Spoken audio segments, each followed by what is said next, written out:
Mega door. Swing wide mega door. You join me inside the cabin of the all-new Polestar 1, the very first model from the brand new brand, branching off, gosh, that's a lot of B's, branching off of Volvo. There's so much to unpack with this car. We've got electric power, we have gas power, we have classic luxury, we have contemporary luxury, we have cruising comfort, and then we have high performance thrills. So much to unpack here. I really hope I don't gloss over something by accident. Forgive me if I do, but that's today on Miles Per Hour. All right, Polestar 1. The very first model from Volvo's electric performance brand, Polestar. And they basically took the 2013 Coupe concept from Volvo and brought it to life with a plug-in hybrid powertrain. It's a pretty sweet car, very unique car. They're only making 500 per year for 3 years, and that's globally. So you may never see one of these on the road. And if you do, you will probably never see another one. And before I get too deep into the exterior walk around, a couple quick announcements, as usual. If you have not subscribed to the channel, please do so to get access to daily uploads, POV drives, POV night drives, walkarounds, live Q&As, and reviews like this one. So hit the subscribe button and then click the bell for notifications so you don't miss out on any of those. And speaking of all those types of content, the POV drives and the walkarounds, I've got those videos up for the Polestar 1 right now on the channel, and you're more than welcome to go check those out. They don't have any talking in them, so if you don't want to hear my voice anymore, it's all right, I forgive you. And last but not least, if you like this channel, you like the content I put out, you want to support me in what I do, I really appreciate it, and there are a couple different ways you can do that. I've got shirts and mugs and other Miles Per Hour gear that you can purchase. And then I also have a Patreon account with different tier levels offering you different perks. So you get something if you give something. And with all that said, let's get into the exterior of this Polestar 1. And it is a good exterior. Very few options for the Polestar 1. We'll start out with that. It is effectively a one-size-fits-all, $155,000 proposition with one cost option, just one. That is a matte paint in all of the available colors. There's like a dark blue, a black, a gray, a white. You can get all of those colors in matte for $5,000 extra. This one clearly does not have the matte paint, and so therefore it has no cost options. The available options I will point out as we go around, very few of them. One is the color. This one is painted midnight blue, which is effectively a gray blue that looks different in the sun. We've got some cloud cover today, so we'll get a mixture of sun and shade so you can see the color transform. I like this color. Looks really good at night, very much like a black color, but then during the day in the sun it changes. Now this body, the body is made from carbon fiber. In fact, the chassis is also made almost exclusively from carbon fiber. The only things not carbon fiber are the front and rear bumper structures and the floor pan. And all that saves about 500 pounds compared to if they made it out of steel, which this car needs to save every bit it can because it weighs over 5,000 pounds. But by making the body out of carbon fiber, they're able to do certain creases and certain lines that are just not possible with bonded aluminum and steel. And as a result, this is just a gorgeous, gorgeous vehicle. The proportions are right on, with the possible exception that I will show you in the profile, and you be the judge of that. You'll comment, you'll tell me whether you like it or not. But starting up here at the front, we have a very Volvo-style grille, but with these kind of links to distinguish it. I think they look pretty good. They're in like a matte gray plastic. We have the Polestar logo which I think looks pretty nice. And I like that they do it in body color matching, so it just blends in. Doesn't stick out like a gaudy piece of, I don't know, jewelry. It's just sort of blended in, and I like the angles on it. I like the design. That's rad. Thor's hammer headlights. Where do you think those came from? Volvo, yes. And LED headlights within those. Down here, we've got some ventilation, moving the air around the body. Carbon fiber exposed piece. Again, this is all carbon fiber, but this is painted, this is not. Killed some bugs on my way over here to the shoot location. It was clean a bit ago, I promise. But yeah, the front end and really the whole car is just very clean, very sleek, and looks really good. As we come to the side, and here's one thing just to quickly point out, I realize I'm taking a long time here, but visual width. By making the car appear lower and wider, by having these creases flow outward from the hood, and having little dimples over the wheel arches, sorry, not dimples, but depresses over the wheel arches, it just creates visual width along with a wide, narrow slotted grille. Just makes the car appear wide and have a confidence stance to it. Now as we go over to the wheels, we see 21-inch wheels wrapped in Pirelli P0 tires. Good tires. What do we think of the wheel designs? I'm still not sure. I like them. This is another one of the options, not a cost option, but you can choose to have this diamond cut finish to them, which is like black gloss on the inserts and then brush metal on the outside, or you can have them all black gloss, or you can have them matte black. I would imagine you'd choose a matte with a matte exterior paint, but I don't know. Your choice. But the wheel designs are kind of futuristic. The car looks a little futuristic, but the car is very clean, and the wheels appear kind of frenetic. Like there's a lot going on there.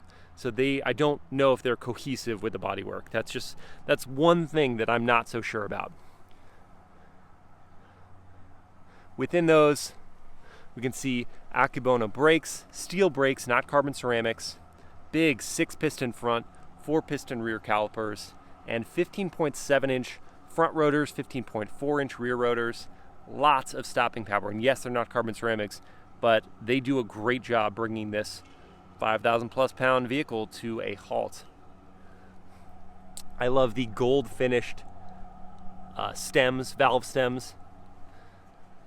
Super cool touch, along with the yellowish gold brake calipers. You can see they put these stickers on here. I don't know if these are going to make it to the models that people are actually going to buy, but high modulus, carbon fiber reinforced, plastic body. Just to make sure you know. And now we get to the silhouette, the profile of the car. I think it looks fantastic. Low slung and just, like I said, just very sleek. But here's my question. Comment and let me know. The kink back there and the very short overhang at the rear, does that look stubby to you? To me, if that was lengthened by 2-3 inches more, it would have a much more kind of elegant profile. But I know that they did short overhangs on the front. That works for me because of the low and long hood. But over here, it gets a little stubby. And I wonder if that shouldn't have been elongated a bit. One, it would have given the car a bigger trunk, which I'll get to in a bit, but it's a tiny trunk. But that is the only part of the profile that I'm like, maybe they could have done that better. But apart from that, it's so elegant, it's so good looking. We can see that kink for the rear window. It's a fully glass roof. You can spy these trim pieces in metal with the Bowers & Wilkins sound system over the rear seats. Looking so good. Love the rear 3/4. with the very Volvo-esque taillights, the E designs. Volvo or not, they look very good. And the rear end, just in general, is a handsome piece. They don't overdo anything with this design.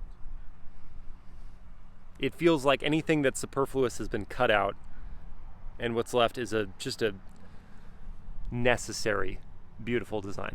There's the Polestar logo again on the trunk, again in body color matching so it doesn't stand out. Here's where your spoiler comes up.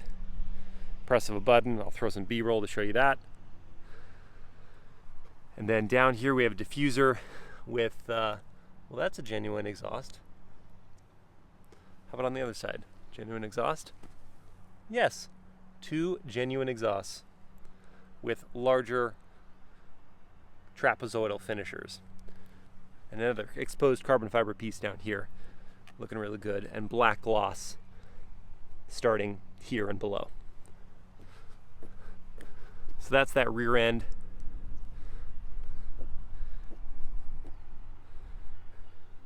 And that'll do it for the exterior walk around of the Polestar 1. My sum and total thoughts are that this is one of the most beautiful cars on sale, for sure. And apart from my tiny misgiving about that one element, it doesn't ruin the car in any way. It would just be preferential. But it's almost, inarguably beautiful. I think Polestar and Volvo did a great job with this. And now, let's look at the interior.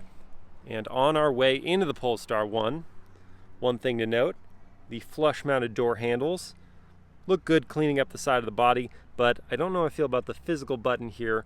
A lot of these smart unlock and lock door handles just have an indicator of where you would press to lock and unlock. This one you actually have to press the button. But it does mean that you can leave the key fob in your pocket and lock and unlock the door. Polestar also offers an app, so you can control the lock, unlock, trunk, and preconditioning the climate control system via app, much like a Tesla. So that is one cool thing. To open the handle, you press on one end, this pops out, you pull and it releases, and you swing open this massive door.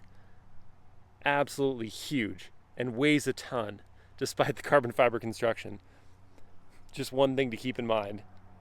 And I'll point out one extra con with that door in a second. But now we can look at this cabin, and here's what a $156,000 cabin looks like, according to Polestar.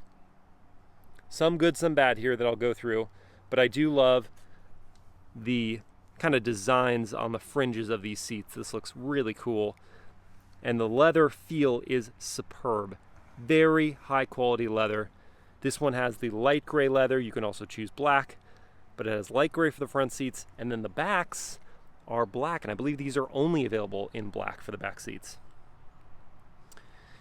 And you don't want to put people back there, and I will tell you why. Because even though there is a good size opening here thanks to the massive door, to get back there is A, frustrating, and when you're back there, B, uncomfortable. So to actually get back there, you press, actually, fun fact, you cannot push the seats forward in any way if the car is on. The car is currently on, so if I try to press this tab to make the seat go forward, nothing happens. Press it, hold it, absolutely nothing happens, which means if you pull up at someone's place and you want to let them into the back seat, you have to turn off the car to actually do that. So you turn off the car. Now I can move the seat forward. Press the button, and it lifts slowly before moving itself forward. Oh man, I wish there was a physical control for this. This just takes a long time. All right, now it's finally in its position. You got the seat belts in the way, but not a huge deal. So you lift up. Gosh, I wish that would shut up. Oh well. You get into the back by climbing in here. Oh man, it's tight. Man, I'm in. Yeah, I'm in for all intents and purposes. A child would likely make that trip easier than I, but a full-size adult, this is what you have to look forward to. But they won't even fit, even if they can make it back here, because this is the leg group situation. I have set the passenger seat to look just like my driver's seat at 6 feet tall, when it's back in its normal position, my adult ankles and legs are not going to fit back there. Even though there is a foot pocket, it's just not going to happen because the knee angle, even if I could squeeze my ankles in there, the knee angle is going to press right into the seat back. If you wanted your front passenger to sit in a way where this back person would have room, the seat would have to be like completely folded forward, and that would just not be comfortable for anyone. So yes, this is not accommodating for full-size adults. This is only going to be maybe for kids, most likely for your stuff.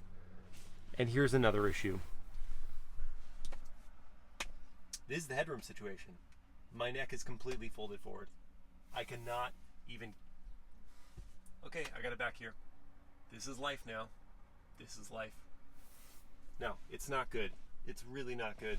So you don't want to put an adult back here. So that's the rear seat setup. At least it looks cool with Bowers & Wilkins speaker covers and the fringe that I already showed you and these top metal plates. It looks rad. And the glass roof, can't hate on that. But this back area is just for your stuff. Oh, you do have a DC socket. How nice. No USB port. Now, on my way out, yet another reason why you don't want to be back here. Okay. Wish you could see the acrobatics. Did it. Got out. Miraculous. Okay, and again, this is going to take a while, but I'm going to press this button and the seat is going to go back to its position eventually.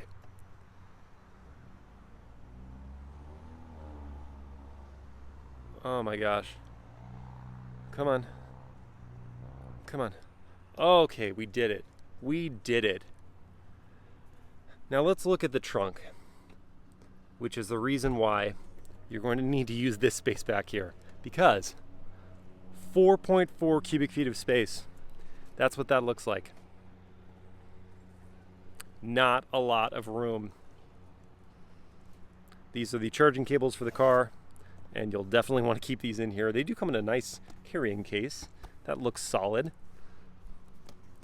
But those cannot really be moved anywhere else useful. So this is that's the real estate you have for your stuff. On the bright side, literally, look how bright orange that is. You can see behind plexiglass the charging cables with their labels. And I love this graphic here, the negative to positive. It's just a neat visual, likely to distract you from the fact you have no cargo space. Another good distraction is this carbon fiber piece right in here. Just looks rad in a V shape.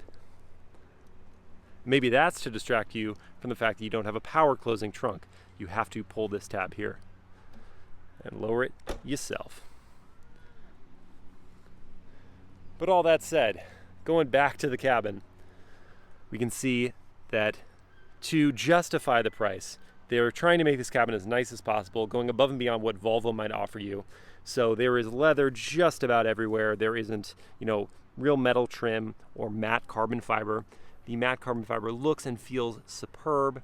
The metal trim looks and feels great. Bowers & Wilkins sound system with the yellow speaker covers in there, looking good. So lock and unlock. This is how you activate the spoiler. Press when the car is on, and that will raise. Press down, it will lower. It's your mirrors that you can have also fold in. And then more of this leather with the nice stitching all the way down to this lower piece. And a cubby opening. And more of the speaker covers. In here, along the door sill, Polestar 1 badging, more of this description of the chassis and body with matte carbon fiber. Looks and feels great with the Polestar logo. This piece is really the only non-nice surfaced material, and it will scratch very easily over time. It's already scratched a bit, and this thing has effectively no miles on it. Here you can see kind of the paint in a different light, kind of some flake to the metal finish. Looks really good. One thing also to point out, so in combination with the big long door, this is a pretty wide sill to get into the car. So if you have the ability to fully swing out your door when you park, not really an issue, because then you can enter from whichever way you want and get into your seat. if you cannot open the massive door. Say if there is a car next to you, I'm in a parking space. That would basically be halfway into the car next to me. So that means you can probably only open your door to, let's say, here. Too bad that there isn't really a good natural pause point for the door, so it's going to close itself. Sorry for that brief interruption. The mail delivery guy had some questions about the Polestar 1. He didn't even know what it was. He just knew it was good looking. And that's what it looks like to most people, just a very handsome executive coupe. He has now been educated. Anyway, back to the door situation. So there are only a few notches that you can put the door at. One being all the way open, then like there, and that's kind of it.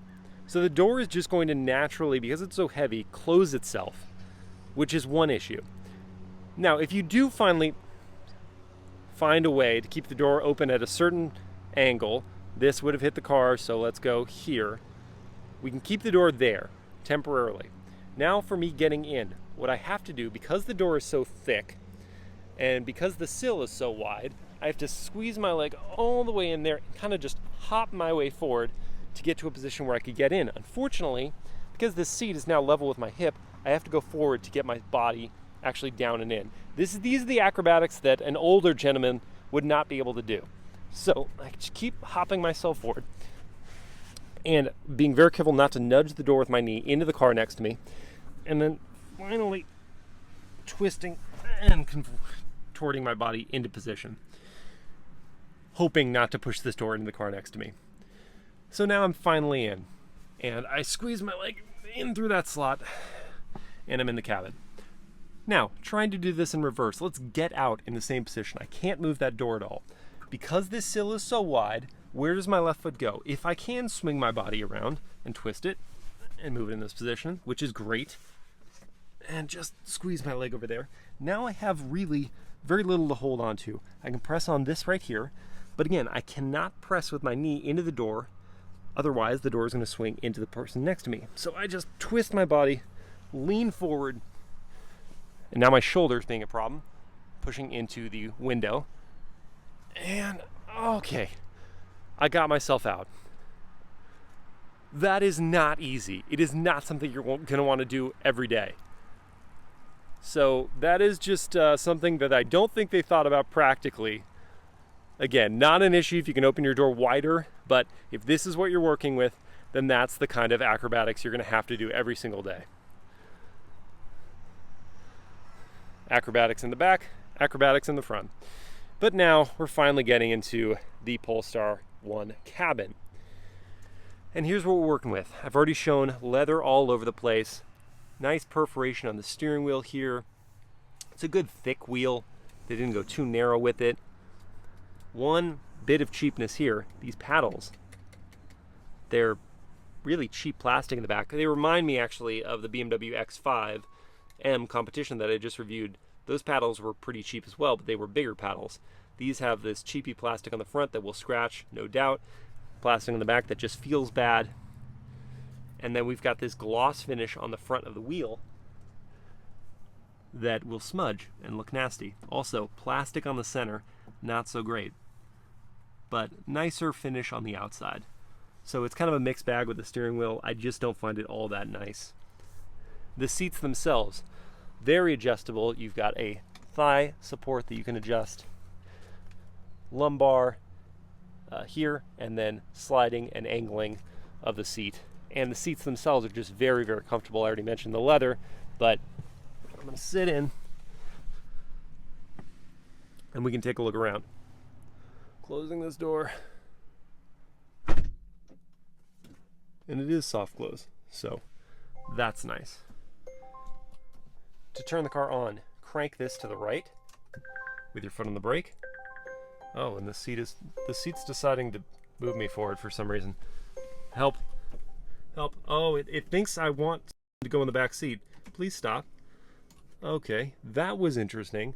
So I'm thinking something is amiss with the electronics. Anyway, that is how you turn the car on. You crank to the right. It's also how you turn the car off. Crank to the right. Wouldn't it make more sense? Crank right, start. Crank left, stop. I don't know. Then here's your drive mode selector. This feels kind of cheap, to be honest. Zoom in on that. Yeah, that's looks and feels cheap.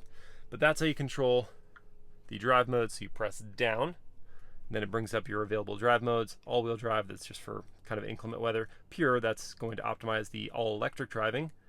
Hybrid, mix of the two. Individual, you can calibrate certain settings that I'll show you how to do in there in the infotainment. And then power, this is going to bring all of your available powertrains and the available 619 horsepower to you.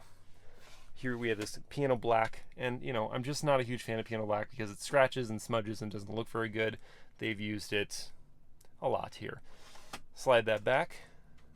We've got a couple cup holders in there, not heated, not ventilated. Your key, this feels and looks really nice.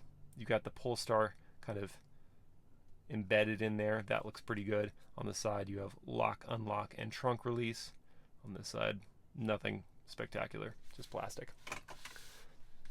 Crystal shifter with the Polestar crest in the center. Looks and feels superb. Better than the other luxury manufacturers that I've experienced, like BMW, for example. This just, it looks like a piece of jewelry. That's awesome. Parking brake and auto hold. Thankfully, they have auto hold. I love it when cars have that. Leather with stitching in the center when it's not piano black. A leather top piece here for the center console, and this metal pull tab. You can fit something like a granola bar and your garage door opener in here. And you have 2 USB ports, not USB-C, just USB, and 1 DC socket. And I already showed you the DC socket back here. So you can't fit much in that center console. But then looking at the infotainment, this is a 9-inch unit. It's the same one out of Volvo vehicles. They've been using this for many, many years, but the software keeps getting better and better. So now it's really quick to respond, and it's pretty easy to use as things go. You've got a bunch of settings in here. So if you want to hold your battery power, you press that button. So you'll store it up if you want to just then use it in the city or something. If you want to charge the battery with the petrol engine, then you can press that there. Stability control, including a sport mode, lane keeping aids, parking assists, cross traffic alerts, all these standard safety features. So again, this is a one package deal. You get all of the active safety features as standard. So you have the parking assist, blind spot monitoring, rear cross traffic alert, automatic emergency braking, adaptive cruise control, lane centering assist, lane keeping assist. Here's your camera, which is amazing resolution. Honestly, one of the best cameras I've seen in a car. Look at that. Look at the crispness of those graphics. So good. And then you have a 360 cam. You press the button here, and I guess the door is not closed. I thought these were soft close. I may be wrong. They may not be soft closed doors. So now you get your 360 bird's eye view, and if you want to, you can zoom in on just one specific camera, then go back to the 360. You have grid lines or no grid lines. And we're going to exit out of that by pressing, there's one button really for the infotainment. It's just this home button here. Then we've got your road sign information. So it'll give you the updated speed limit, posted speed limit on your gauge cluster and on your head-up display. See that head-up display right there. Not a huge head-up display, but just redundant information that's useful. And yeah, so that's that. If we want to get into the settings, press this button here, go into My Car, for example, and then we can change the look of the display. This 12.3-inch gauge cluster, yet another standard feature, and it's okay. There are definitely better fully digital gauge clusters out there. It's kind of dark, and it looks kind of low budget, to be honest. 2 different visuals for this. So we go into the display themes. We have Polestar and Minimalist. This is Polestar. This is Minimalist. Not very much variation there. It basically adds some readouts to the outside of the gauges. You can, however, change, so let's go back. You can change what information shows up in the center. So right now we have the map being shown, but I could have media shown, and it will enhance the size of the gauges, or you can show nothing. Not sure why you'd want to do that. So we're going to show the map. And this is pretty much it for the information that you can show on the gauge cluster. If you press this here, it will bring up an additional display for your trip, your media. If you have a phone paired, and navigation, it will show those, but just not a whole lot of functionality and additional information, and certainly not compelling graphics to the gauge cluster. So you can adjust your head-up display options there. We also have your individual mode that I mentioned earlier. This is how you can kind of choose presets. So one, it will give you 3 sections for it to kind of like, how should I put this? It gives you the presets such that when you go into the individual adjustments, it's set up a certain way to start. I'm having it set up for performance, for power, they call it. Then you can choose what to have the driver display show. So I actually don't know what the differences are here. I don't know. Pressing these doesn't seem to change anything. So I'm leaving that in power, or hybrid it was. Steering force, how much weight and resistance do you want to the steering wheel? I want high. Powertrain characteristics, I want it to behave like it's got the full performance potential. Braking characteristics, do I want them to be kind of sharp and bitey or not? Normal. Eco climate? No, I don't want eco climate.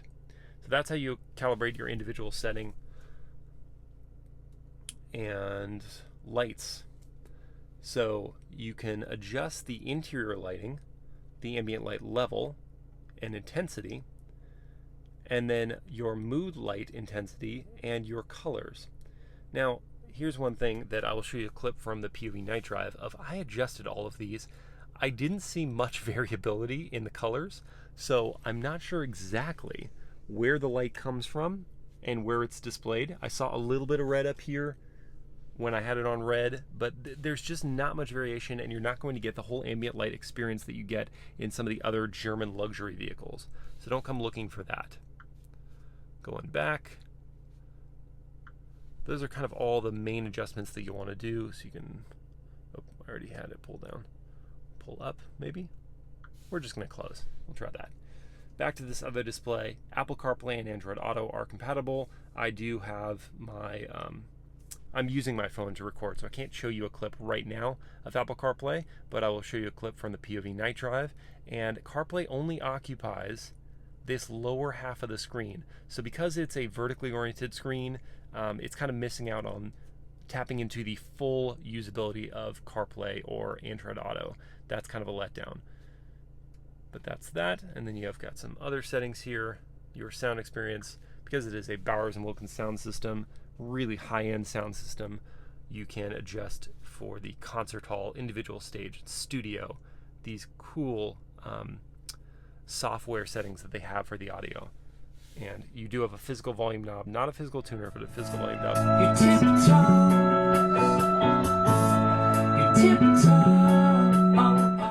So really good sound system and very clear notes and deep bass if you want that. Your climate control, press this button here, brings up your climate control settings. You do have to tap to turn up and down the fan. I wish they had some physical buttons down here, because doing this while you're driving is a bit distracting. We'll take that back down. And your seat, you do have heating for the steering wheel and heating for the seats. No ventilation or massaging seats on a $156,000 car. Bit of a letdown. Another thing that you can't adjust kind of just on the fly very easily is your climate control. Yes, you can press up and down on these buttons, but not having any haptic feedback or a physical crank adjustment for that it can be a distraction while you're driving. So all that is in the 9-inch infotainment. I generally like it. I wish it had more physical redundancies, is kind of what it comes down to. You do have physical redundancies for your defrost, for your seek, and your volume knob. That's about it. We can see more of the matte carbon fiber that goes along the dashboard. Looks and feels great, as I said, with the metal trim bisecting it. This is all leather up here. You can see your Bowers & Wilkins teardrop speaker cover up there, along with Bowers & Wilkins writing off to the side. And oh, that looks like my large water bottle, which means it's time for the large water bottle test. I actually brought my extra large water bottle, so I'm giving the Polestar one a real challenge. Starting with the cup holders, I'm not having, no, I was not optimistic about that. That just doesn't, that's not gonna work out. Center console. Pause for laughter. That's just not gonna happen. Door pockets. I'm a little more optimistic about this. And look at that. It stays. And I think it would take a pretty aggressive turn for that to come out. I can pull it out, but that's going to stay right there. That's a pass. That's a pass for the Polestar. This little storage delinquent car has space for a large water bottle, and I'm just going to do it just for fun. Ooh, it fits in the glove box. That's just a bonus round, but it fits in the door pocket where you would easily access it. So the Polestar 1 passes that test. Total whiff. That was great. And now, let's just take a gander at this glass roof. I showed you from the rear seats, but it is a very visually compelling feature to this car. So pretty, and it means that your visibility is superb. Just going to show you a pan. No real blind spots to speak of. That C-pillar is pretty narrow back there, so I'm not worried about that. And the glass roof just, oh man, gives you this feeling of this nice open greenhouse, and the visibility is excellent. We can also see the frameless door mirrors just look cool. So that's a win. Pretty narrow A-pillars. So yeah, visibility in here is excellent. Also frameless rear view mirror, and it's a pretty big one at that. So that's a nice touch. We've got some LED lights up here. No extra storage for sunglasses or anything like that there. And here's an odd one. These are leather sun visors, but as we can see, you cannot move them at all. The driver doesn't get a mirror at all. The passenger does, interestingly. But yeah, you can't move them. So that means any glare or sun coming in from here, that's just going to disrupt your day. At least they're wide and look and feel very good. But yeah, that's a strange one. I already mentioned the seats being super comfortable, and that means that's pretty much it for the for the interior of the Polestar 1.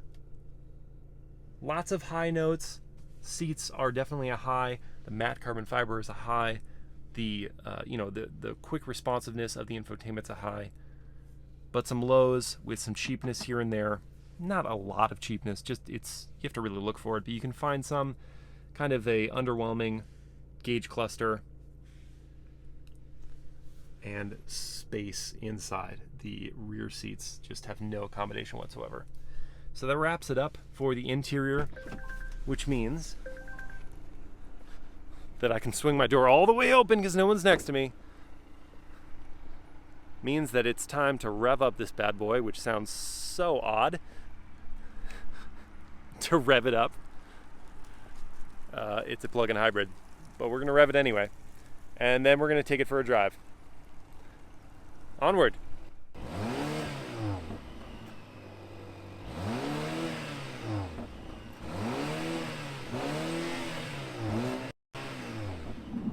It is so funny to me that I was literally just thinking before this review was filmed, man, this car's so beautiful, but no one seems to notice it. And then as I'm filming the review, I have two different people interrupt me, just wanting to talk about the car and its design, and they've got all these nice things to say about it. And then as I'm looking around, everyone's head is turning. The Polestar 1 gets attention, that is for sure. And wow, these acoustics are incredible, thanks to this glass roof. But that will have a con, as I'll discuss in a minute. But let's start with the powertrains, plural, because there are a few of them. Up at the front, we have a 2-liter turbocharged and supercharged 4-cylinder, the same one that Volvo has been using for a number of years now. That is paired with an electric starter generator that makes a combined 326 horsepower, and that's all to the front wheels. At the rear, we have a couple things going on. We have 2 electric motors, one at each wheel, making a total of 232 horsepower. And then we also have an electric torque vectoring rear differential to help distribute the power and make it not understeer. One of the things that I'm experiencing in corners, which is so fun.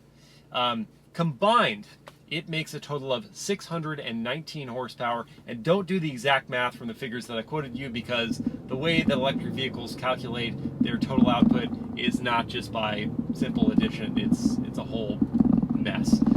What you need to know, 619 horsepower total and 738 pound-feet of torque. It's got performance. But it also has weight, over 5,000 pounds of it. So 0 to 60 takes 4.2 seconds, which is definitely off the pace of other of these high-performance coupes in the segment. And the way that that 0 to 60 comes about is an interesting experience from behind the wheel. So from a dig, the 0 to 30 performance is not that impressive. We're coming up to a light now, so I'll be able to show you and talk about it at the same time. But it's just sort of like you feel the car building in power, but it's not in a hurry, really. Then beyond 30 miles per hour, what happens is the rear motors kick in. And so now you have all of that 619 horsepower at your disposal, and you really start moving. It also means that the mid-range power is really very generous. And the transmission, okay, so we're at the light going off. It's like, okay, all right, and 30, and now it surges forward. Now it feels like the 600 horsepower performance coupe that it is, but it takes a second to get there. Anyway, so the mid-range power is very good, and that 8-speed automatic gearbox is also very smooth at working its way between the gears, and then when you need it to kick down, because you don't have a ton of adjustability here, we don't have like a sport mode, we have a power mode that basically just means it's using all of the available performance, but you don't have a lot of adjustability specific to the suspension, and you can adjust the brakes and all those things in individual mode, but there's just not, like other cars in this segment, the fine-tune of the performance. It's really kind of a one package. You go into power mode, you put your foot down kind of deal. However, that is not the case when it comes to the suspension, because the Öhlins dampers, Öhlins has been working with Volvo for a number of years. They really know how to make a well-sorted suspension, but the dampers can be manually adjusted like a race car. So you pop open the hood and you're gonna look at some gold knobs at the top that you can crank to either make it stiffer or soften the suspension. I've left it in the default settings, and really this is kind of the sweet spot for the suspension anyway. It's firm enough that you feel planted in corners while also being supple enough that when you go over bumps it's not very punishing. So that is one way that you can adjust how the car behaves in a corner more specifically, but I leave it in the default settings and it really knows what it's doing. It hides the weight of this car, the 5,000 plus pounds, so well. And one thing to credit there, a couple things. Well, there's the torque factory rear differential. That really gets the power down very smoothly. But also, the placement of the batteries such that they have, part of it, it's a 34 kilowatt per hour battery that's split. Part of it is up here between the front passengers, and part of it is over the rear. We saw the plugins behind the plexiglass. But it gives it a rear bias, slight rear bias, but a really even weight distribution. And because of the carbon fiber body, the weight is down low, and the battery pack being down low, it's such that it's very flat in corners. So I don't feel the 5,000 pounds. It doesn't feel that heavy when you're going through a corner because the weight is so low and it's pivoting the car so well. And then in a straight line, when you're above 30 and using all that power, you don't feel the weight there either. So I'm really impressed with this car as a performance machine with the right mindset. And then when you want it to be a luxury vehicle, when you take it out of power mode, you just put it in hybrid or even pure for that all-electric driving range, which, by the way, it has 60 miles of all-electric driving range. That's the most of any plug-in hybrid vehicle on sale right now. Should be enough for most people to get to and from work without ever using a drop of gas. And if your work has outlets right there at the office, then really you should never have to use your gas. But you can put it in pure hybrid electric or pure electric mode and kills the gas engine, as we just heard. And I'm out of light, but I'm going to be moving in a second. Here we go. It's silent. Now it's an electric vehicle. Now it's a pure electric vehicle, just cruising around. And this is very luxurious. That's what electric vehicles have going for them. The fact that when they're silent, they're doing the thing that luxury vehicles are supposed to be, which is quiet. And in this cabin, the only thing that's getting through is, I talked about this earlier at the beginning, the acoustics from this glass. It's great for talking. Like, I can talk to my passenger like this, just quietly, and the acoustics will reverberate, and I'll have that nice noise. But you also get some wind and tire and road noise in here that does amplify the noise of the cabin. So that is one drawback in terms of it being a luxury vehicle. But apart from that, this is just pleasant. This is really what electric vehicles have going for them, the fact that they can be silent. And I think Polestar's nailed it. As the first vehicle out the gates, this kind of does it all. It does the performance, it does the luxury, it does the look, that's for sure. This is such a good looking vehicle. And apart from the practical elements that I think they really need to button up, and they probably will, especially when the Polestar 2 is full on, is out there competing with the Tesla Model S and vehicles like that, I think they're gonna solve all the practical stuff. But this is just, it's a wonderful executive coupe for a fair chunk of change. And that's what it's going to come down to. For $156,000, do you want this, or do you want the Mercedes-AMG GTC, which is $151,000, makes 550 horsepower, but it's quicker to 60, 3.6 seconds, and has much more cargo capacity, 10 cubic feet of space? Or do you want something more tried and true, like the Porsche 911 Turbo, that's more expensive than this? It's $164,000, makes 540 horsepower, but is much faster to 60, 2.9 seconds. It's a lightning bolt. It has more usable space. You can, I mean, the rear seats are about the same as this, so you can't really fit adults back there, but it does have more total cargo capacity. And then we have the BMW M8, not the competition, but the regular M8. That's $134,000, so a relative bargain in this segment, making 600 horsepower, so more than all the vehicles I mentioned, except for this. And 0 to 60 is 3.1 seconds, very fast, and plenty of cargo capacity there, and you actually can fit adults in the rear seats. Not for a long trip, but you can fit them.